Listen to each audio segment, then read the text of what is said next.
Shai Veur is a veteran to the BROR and one of our most avid listeners and providers of feedback. He is the digital marketing officer for the University of Chester, and he's agreed to be a part of today's show and today's workshop. Shai, welcome back to the BROR. Hi, Father Ian. Thank you for being flexible, because we've moved you from the staff slot. You're still the staff slot. Yes, but no, I've been enjoying listening to the show, so... You've been listening to the show as well. That's great. That's absolutely fantastic. Well, I guess my first question for you is the obvious question. We've got guests here in front of us. And is a radio show by the chaplain something the university wants to or should be promoting? Because you do marketing, so that's a question for you. Yeah, sure. I mean, whether or not the chaplaincy is involved, I think having an active and varied radio station on campus, and an award-winning radio station on campus as well, is something that we absolutely should be promoting. It's something that students can get involved in however they choose, so whether they want to get involved in presenting or producing a program, or hear new music, or indeed learn something new or thought-provoking. So the fact that there's so much choice for them to get involved in the radio station is something that's very marketable indeed. I think as well what's important to remember is that for us, or for the university, there are many different target audiences. So some of our students have little or no involvement with the church, but many do, and we have statistics that show that we get an increased number of applications from students from church schools. So for those audiences, an active and modern and relevant chaplaincy is something that could be quite appealing to them. I think what we find is that students choose university based on a package of benefits. So that can include the course, the atmosphere of the campus, social life.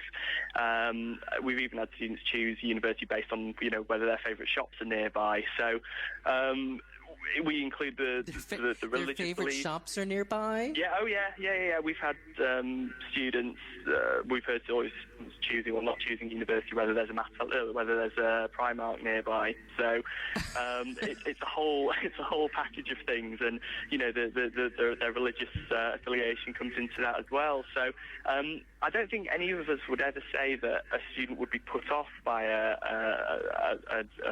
having an active chaplaincy on the radio, and I think the key thing is that they can choose to engage in whatever way they want, on their own terms.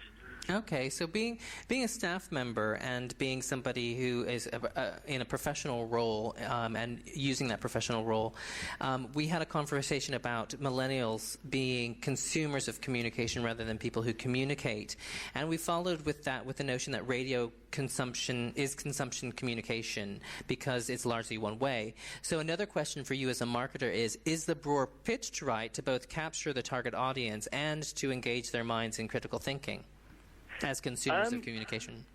Yeah, absolutely. I mean, I'm speaking from my own perspective here, but what attracted me to the BROR was the fact that it was so well produced, that it was such a diverse program, and it appeals to so many different interests. I mean, it sounds daft, but it took me a while to realise that it had such a strong theological element to it. I think the things that I associate with it as you say that everybody has an interesting story to tell, and that's one of the things that I really associate with. I love seeing the involvement from students and staff across the university, the whole variety and range of different themes that are covered, and I think the students would agree with that as well. It's that idea of having such a diverse input from students and staff, and a mixture of religious and secular content, and I think it just keeps the whole programme feeling really inclusive.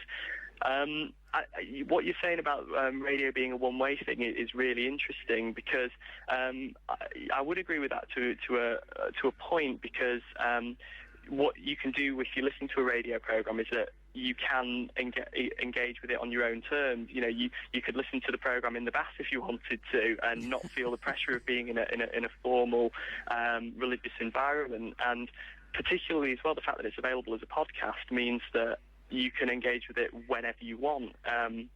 So I tend to listen when I'm travelling to work and back, or I could go back and listen to an episode that I might have missed. So having that kind of accessibility is really crucial, I think.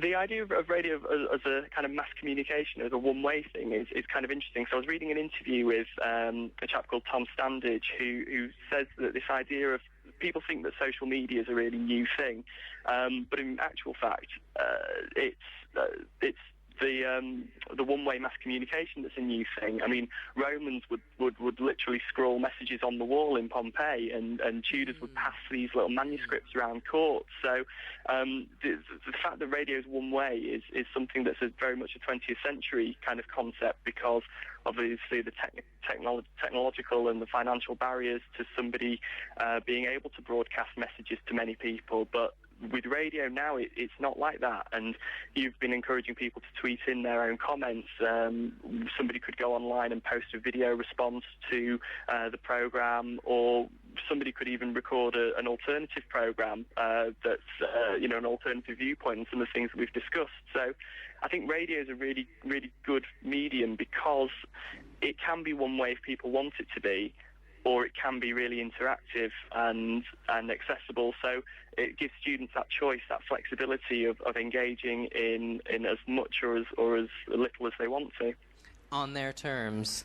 Absolutely. We had a conversation about engaging with students and staff on their terms, or anybody we minister to on their terms. But I have one last question for you, and I think you've kind of answered that. And I think we offer this thing as what they want from their chaplain. Should we use their chaplain, or should we use the chaplain, or we should use a chaplain in order to make it more accessible to people? I think to answer that, I'm going to come back to something that I think Peter said earlier, in that it's about the chaplaincy offering the right services for the right people. It doesn't.